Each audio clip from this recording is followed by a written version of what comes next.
한 해를 보내고 새로운 한 해를 맞이하는 순간입니다. 지난 한 해도 이런저런 일들이 많이 있었지만 그런 와중에도 우리 주님의 은혜로 우리가 여기까지 오게 되었습니다. 이 시간 다 함께 에베네셀의 하나님을 찬양했으면 좋겠습니다. 여러분, 에베네셀의 하나님이 어떤 하나님이십니까? 사무엘 시대에 이스라엘 백성들이 미스바라는 곳에 모여서 종일 금식하며 회개운동을 벌였습니다. 부흥회를 연 것이지요. 모든 우상을 버리고 하나님만 섬기기로 하나님과 약속을 하는 것입니다. 근데 이들이 이렇게 미스바에 모여있다는 정보를 듣고는 블레셋 사람들이 이스라엘을 치러 왔습니다. 블레셋이 온다는 그 소식을 들은 이스라엘 백성들은 두려워하며 사무엘에게 부르짖습니다. 당신은 우리 하나님 여호와께 쉬지 말고 부르짖어 우리를 저 블레셋 사람들의 손에서 구원하시게 하소서. 이때 사무엘은 젖 먹는 어린 양 하나를 가져다가 온전한 번제를 하나님 앞에 드립니다. 그리고 하나님 앞에 부르짖었습니다. 기도했지요. 하나님께서 그 부르짖음에 응답하셨습니다. 블레셋 사람들이 이스라엘 가까이 올 때에 하나님은 그들에게 큰 우레를 바라셨습니다. 갑자기 천둥 번개가 치고 그들이 견딜 수 없었지. 그들을 어지럽게 하셨습니다. 이스라엘 사람들은 미스바에서 나가서 블레셋 사람들을 추격하며 그들을 쳤습니다. 이때 사무엘이 돌을 취하여서 미스바와 셴 사이에 세우거나 여호와께서 여기까지 도우셨다 하고 그 이름을 에벤에셀이라 이렇게 불렀습니다. 에벤에셀이라는 말은 하나님께서 여기까지 도우셨다는 뜻이지요. 여기까지 도우신 하나님, 하나님의 도우심으로 승리한 후에 거기에 돌을 세우고 기념비를 세우고 에벤에셀이라 불렀습니다. 에벤에셀이라고 하는 기념비를 세우고 하나님께 영광을 돌린 것입니다. 사랑하는 성도 여러분, 우리는 지금 2023년을 보내고 2024년을 맞이하는 송구영신 예배를 드리고 있습니다. 사무엘과 이스라엘 백성들이 미스바와 셴 사이에 에벤에셀이라고 하는 기념비를 세웠듯이 여러분도 오늘 2023년을 마감하고 2024년을 맞이하는 이 시점에 2023년과 2024년 사이에 에벤에셀이라고 하는 기념비를 세우고 나아가실 수 있기를 바랍니다. 아멘. 에벤에셀이란 말은 하나님께서 여기까지 도우시다는 뜻입니다.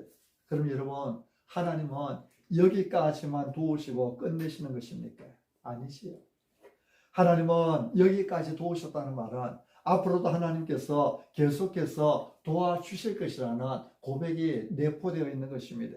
그래서 에베네셀이라는 이 말은 지금까지 도와주신 하나님을 찬양할 뿐만 아니라 또한 앞으로도 계속해서 도와주실 그 하나님을 믿고 고백하는 말이지요. 아멘. 오늘 이 송구영신 예배가 에벤에셀의 기념비를 세우는 예배가 되기를 축복합니다. 아멘. 2023년 한 해를 도우셨던 하나님, 그래서 여기까지 은혜 가운데 오게 해주신 하나님을 찬양하며 앞으로 2024년도도 은혜 가운데 살게 해주실 하나님을 믿음으로 소망하는 그런 예배가 되시기를 축복합니다. 아멘. 사람들은 힐링이라는 말을 참 좋아하지요. 힐링 푸드, 힐링 뷰티, 힐링 타운. 힐링이라는 말이 안 들어간 데가 없습니다. 사람이 산에 가서 좋은 경치를 구경하고 오거나 꼭 구경을 하고 와서는 뭐라고 이야기합니까? 오늘 힐링 잘하고 왔다고 이야기를 하죠. 맛있는 음식을 먹고 나서도 힐링이 된다고 이야기를 합니다. 뭐든지 기분 좋은 일이 있으면 힐링이라고 이야기를 합니다. 여러분, 힐링이 무슨 말입니까? 힐링의 원뜻은 치유와 회복입니다. 마음에 있던 모든 상처가 치유되고 회복되는 것이 힐링입니다. 몸에 있는 질병이 치유되고 회복되는 것이 힐링입니다. 여러분, 오늘날 사람들이 왜 이렇게 힐링 외치는 것입니까?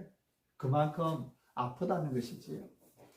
몸이 아프고 마음이 아프고 영혼이 아프다는 것입니다. 세상 사는 것이 힘들고 답답하다는 것입니다. 힐링 외치지 않으면 안 될 만큼 아프다는 것이지. 나에게 힐링을 다오, 나에게 치유와 회복을 다오, 부르짖지 않으면 안 될 만큼 사는 것이 퍽퍽하고 힘들다는 것입니다. 오늘 말씀 어떻게 보면 하나님께서 하나님의 백성들, 하나님의 교회, 하나님의 성도들에게 힐링을 주시는 내용입니다. 1절 말씀을 보십시오. 우리 한 번 더 같이 읽겠습니다. 1절 같이 시작. 이일 후에 내가 보니 하늘에 열린 문이 있는데 내가 들어가 처음에 내게 말하던 나팔소리 같은 음성이 이르되 이리로 올라오라. 이후에 마땅히 일어날 일을 내가 네게 보여주리라 하시더라. 아멘. 요한계시록은 예수 그리스도의 계시입니다. 1장 1절에 예수 그리스도의 계시라. 이는 하나님이 그에게 주사 반드시 속히 일어날 일들을 그 종들에게 보이시려고 그의 천사를 그의 종 요한에게 보내어 알게 하신 것이라. 이 요한계시록의 말씀은 사도 요한을 통하여서 우리에게 보여주시는 예수 그리스도의 계시입니다. 사도 요한이 황제의 박해를 받아서 반모라고 하는 섬에 유배를 갔습니다. 그 섬에 갇혀 있을 때에 어느 주일날에 성령의 감동으로 듣고 본 것을 기록한 것이 바로 이 요한계시록 말씀입니다. 1장 4절에 보면 요한은 아시아에 있는 7 교회에 편지하노니 이렇게 말씀합니다. 요한계시록은 아시아에 있는 7 교회에 보내는 편지라는 것이죠. 사도 요한은 그가 성령의 감동으로 듣고 본 것들을 편지로 써서 아시아에 있는 7 교회에 보냈습니다. 이 편지가 바로 요한계시록입니다. 이 7 교회는 지상에 있는 모든 교회를 대표하고 있습니다. 그 당시에 곳곳에 세워져 있던 교회들뿐만 아니라 오고 오는 역사 속에 주님 다시 오실 그때까지 이 땅에 존재하게 될 모든 교회들의 대표인 것입니다. 다시 말해서 이 계시록의 말씀은 그 7 교회, 소아시아 지역에 있는 7 교회, 에베소, 스무나, 버가모와 같은 그 7 교회만 해당되는 말씀이 아니라 이들을 통해서 오고 오는 모든 세대의 교회에 주시는 하나님의 말씀입니다. 바로 오늘 우리 더 풍성한 교회를 위한 말씀이기도 합니다. 1절에 2일 후에 내가 보니 했습니다. 2장 3장에 그 7 교회 각 교회에 주시는 말씀을 기록한 후에 요한이 다시 보았다는 것이지요. 하나님께서 요한에게 새로운 계시를 보여주셨습니다. 7 교회를 향하여서 그 각 교회들에 주시는 말씀을 편지로 써서 보낸 후에 그 후에 내가 다시 보았다는 것입니다. 하나님께서 요한에게 새로운 계시를 보여주셨습니다. 무엇을 보았습니까? 하늘에 열린 문이 있는 것을 보았습니다. 그리고 이리로 올라오라고 말씀하시는 음성을 들었습니다. 하나님은 요한에게 열린 문을 보여주시며 이리로 올라오라고 말씀하시는 것입니다. 여러분, 하나님께서 왜 요한에게 이리로 올라오라고 하셨습니까? 요한에게 열려있는 하늘 문으로 올라오라고 하시는 이유가 무엇입니까?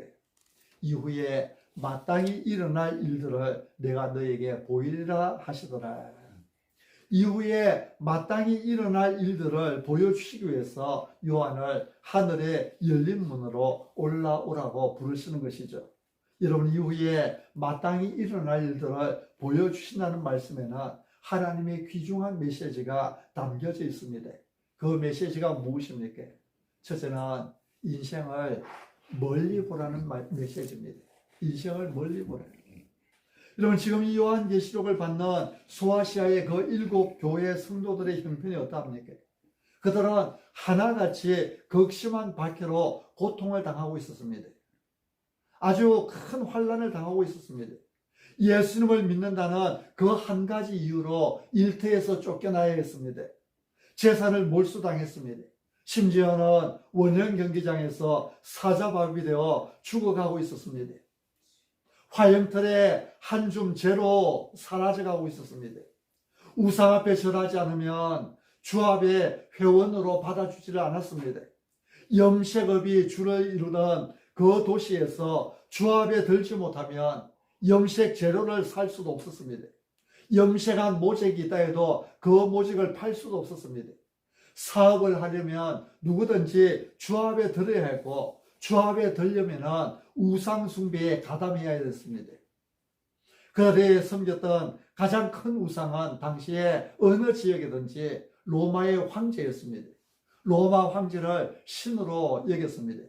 그래서 그 황제의 신상 앞에 가서 절을 하고 로마 황제는 신이다 고백해야만 주합에 들 수가 있었습니다.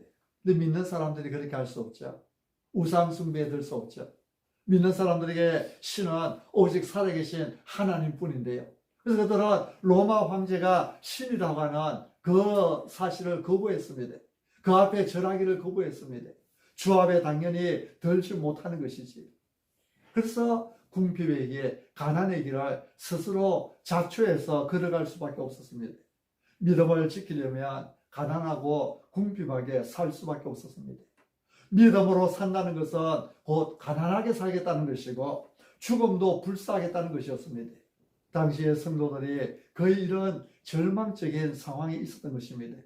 이런 상황에서 주님은 요한계시록 2장 3장에서 그들을 향하여 내가 안다고 말씀하셨습니다. 너희가 지금 어디에 있는지 내가 안다고 하셨지요.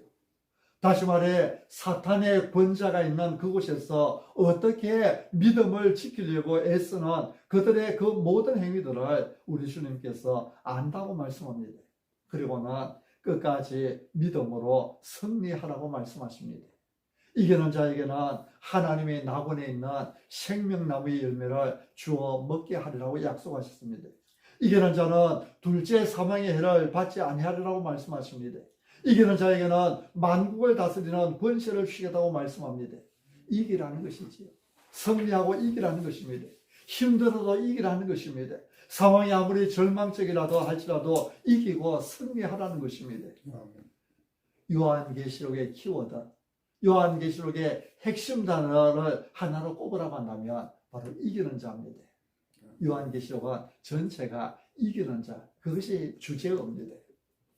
2장 3장에서 그들의 절망적인 상황이 묘사되던 것이 끝나자마자 이제 4장에서 주님은 이리로 올라오라고 말씀하십니다.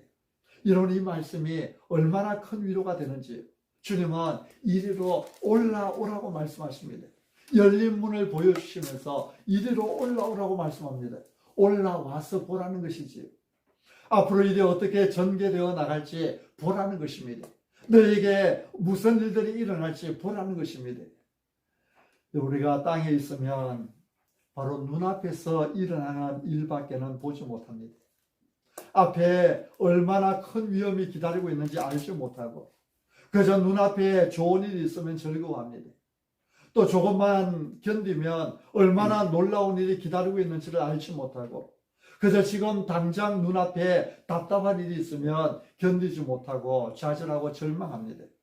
멀리 보지 못하니까 그렇습니다. 우리가 운전을 하다 보면은 때로는 길이 막혀서 걷는 것보다 더 느리게 운행해야 할 때가 있습니다.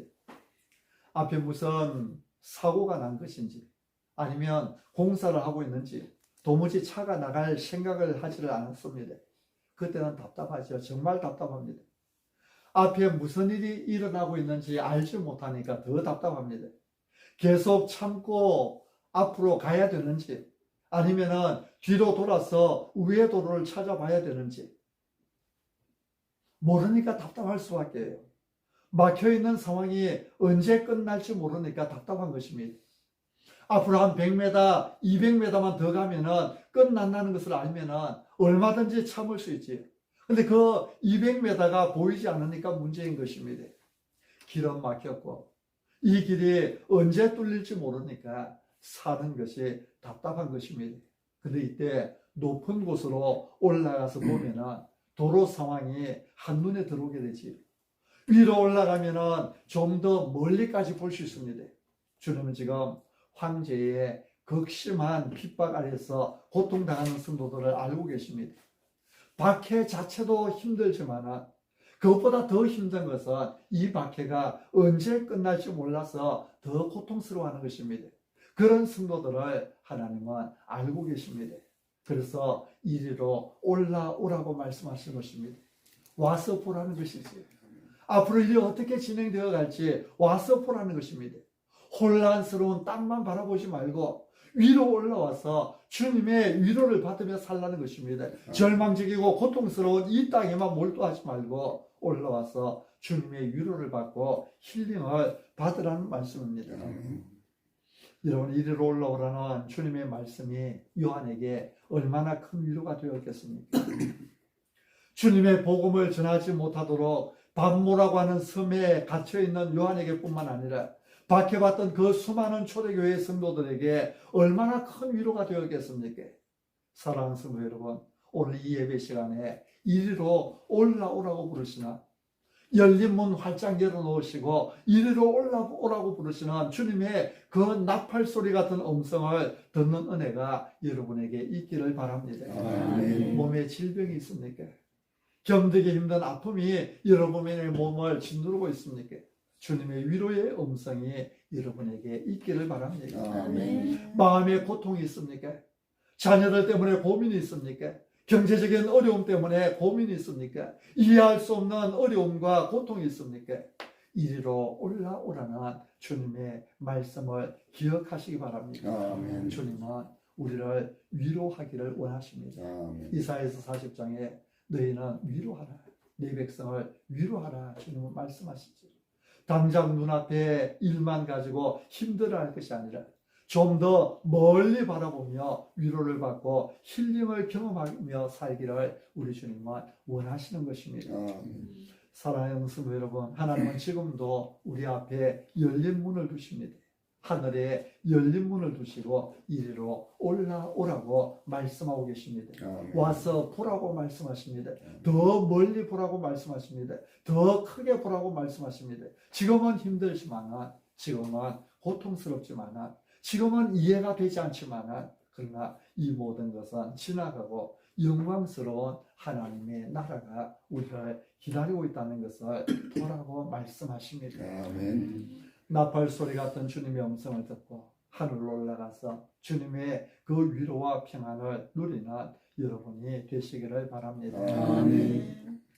이리로 올라오라는 주님의 음성에 담겨있는 두 번째 메시지가 무엇입니까? 두 번째 메시지는 이 싸움은 승리할 수밖에 없다는 것입니다. 다시 말하면 주님의 승리를 보라는 것이지요. 우리 주님께서 이루신 승리를 보라는 것입니다. 2절 말씀입니다. 우리 2절 말씀도 같이 읽어보실까요? 2절 같이 시작. 내가 곧 성령에 감동되었더니 보라 하늘에 보좌를 보고 그 보좌 위에 앉으신 이가 있는데. 요한이 주님의 부르신 음성을 듣고 하늘로 올라가서 처음 본 것은 보좌 위에 앉아 계시는 하나님이셨습니다. 보라 하늘에 보좌를 베풀었고 그 보좌 위에 앉으신 이가 있는데, 여러분, 주님은 왜 지금 요한에게 하나님을 보좌 위에 앉으신 분으로 그렇게 보여주셨을까요? 이 땅에서 박해받는 요한, 로마 황제의 핍박을 받고 있는 요한을 위로하기 위해 주님은 이리로 올라오라고 말씀하셨는데, 그래서 이후에 마땅히 일어날 일들을 보여주시겠다고 말씀하셨는데, 근데 왜 보좌에 앉으신 하나님을 먼저 보여주셨을까요? 그것은 통치자 되시는 하나님을 보여주시기 위해서입니다. 하나님께서 다스리고 계신다는 것입니다. 하나님께서 왕이시라는 것입니다. 보좌는 왕의 자리이지, 보좌는 황제의 자리입니다. 하나님께서 보좌에 앉으셨다는 것은 하나님께서 진정한 왕이시라는 말씀입니다. 하나님께서 진정한 황제요, 진정한 권력자라는 그런 뜻입니다. 당시 사람들 눈에 보이는 가장 강력한 권력자는 로마 황제였습니다. 성도들을 향하여 무자비하게 칼을 휘두르는 로마 황제야말로 최고의 권력자로 보였습니다. 그래서 그 권력 앞에 마음이 약해지고 믿음을 포기하고 싶은 마음이 생겼던 것입니다.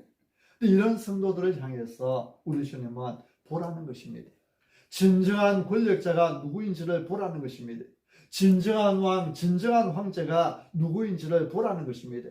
그래서 이기는 자가 되라는 것이죠. 승리하라는 것입니다. 세상의 권력자인 로마 황제는 일시적이고 한시적이라는 한시적인 존재라는 것을 보여주시는 것입니다. 로마 황제가 아무리 강해 보여도 그가 할 수 있는 것은 기껏해야 육체를 건드리는 것이 전부입니다. 성도들의 육체를 원정 경기장에 던져 넣어서 사자를 풀어 놓아서 사자밥이 되어 죽게 하거나 아니면은 화형대에 넣어서 밑에 불을 질러서 태워서 죽게 하거나 그것이 그들이 할 수 있는 전부였습니다. 육체를 건드리는 것이지 영혼을 건드릴 수 없는 무능한 존재가 황제라는 사실을 알리는 것입니다. 그래서 진정한 권력자이신 오직 한 분 여호와 하나님만을 바라보고 그분만을 의지하라는 것이죠. 아멘. 여러분, 우리 하나님은 보좌에 앉아 계시는 분이십니다. 영원히 보좌에 앉아 찬양과 경배를 받으시기에 합당하신 분이십니다. 아멘. 사도 요한은 하나님께서 최고 주권자이심을 보여주기 위해서 의도적으로 황제를 지칭하던 말을 우리 하나님께 붙이고 있습니다. 11절에 보면은 24장로들이 보좌에 앉으신 하나님 앞에 엎드려 경배하고 찬송하는데요.